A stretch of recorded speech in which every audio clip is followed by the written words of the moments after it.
بسم اللہ الرحمن الرحیم۔ السلام علیکم ورحمۃ اللہ وبرکاتہ۔ Welcome back to my YouTube channel اسلام کی دنیا ود رباب۔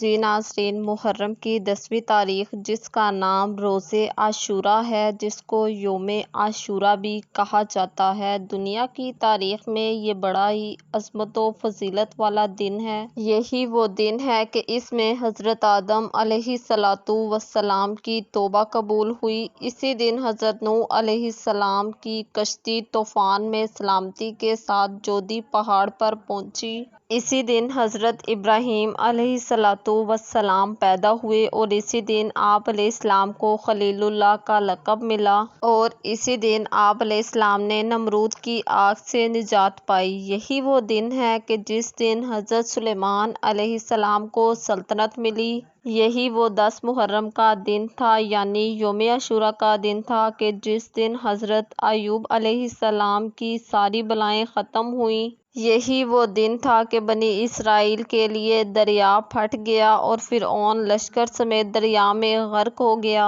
اور حضرت موسیٰ علیہ السلام کو فرعون سے نجات ملی۔ اور اسی دن حضرت یونس علیہ السلام مچھلی کے پیٹ سے زندہ صحیح سلامت باہر تشریف لے آئے۔ اور یہی وہ دن تھا 10 محرم کا جب حضرت امام حسین علیہ السلام اور ان کے رفقا نے میدان کربلا میں جام شہادت نوش فرما کر حق کے پرچم کو سر بلند کیا۔ اور یہی وہ دن تھا جس دن حضرت ادریس علیہ السلام کو درجات عالیہ نصیب ہوا۔ اور اسی دن حضرت عیسیٰ علیہ السلام کو زندہ آسمان پر اٹھا لیا گیا۔ زمانہ جاہلیت میں اہل مکہ اسی دن خانہ کعبہ پر غلاف چڑھایا کرتے تھے، اور قیامت بھی اسی دن یعنی 10 محرم الحرام کو ہوگی۔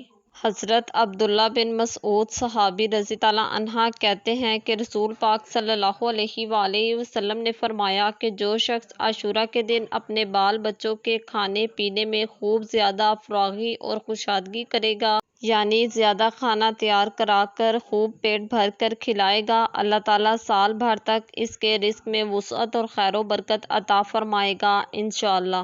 اللہ تعالیٰ سے دعا ہے کہ اللہ تعالیٰ تمام شہدائے کرام کے درجات بلند فرمائے۔ الہی آمین ثم آمین۔ سلام یا حسین، سلام یا حسین۔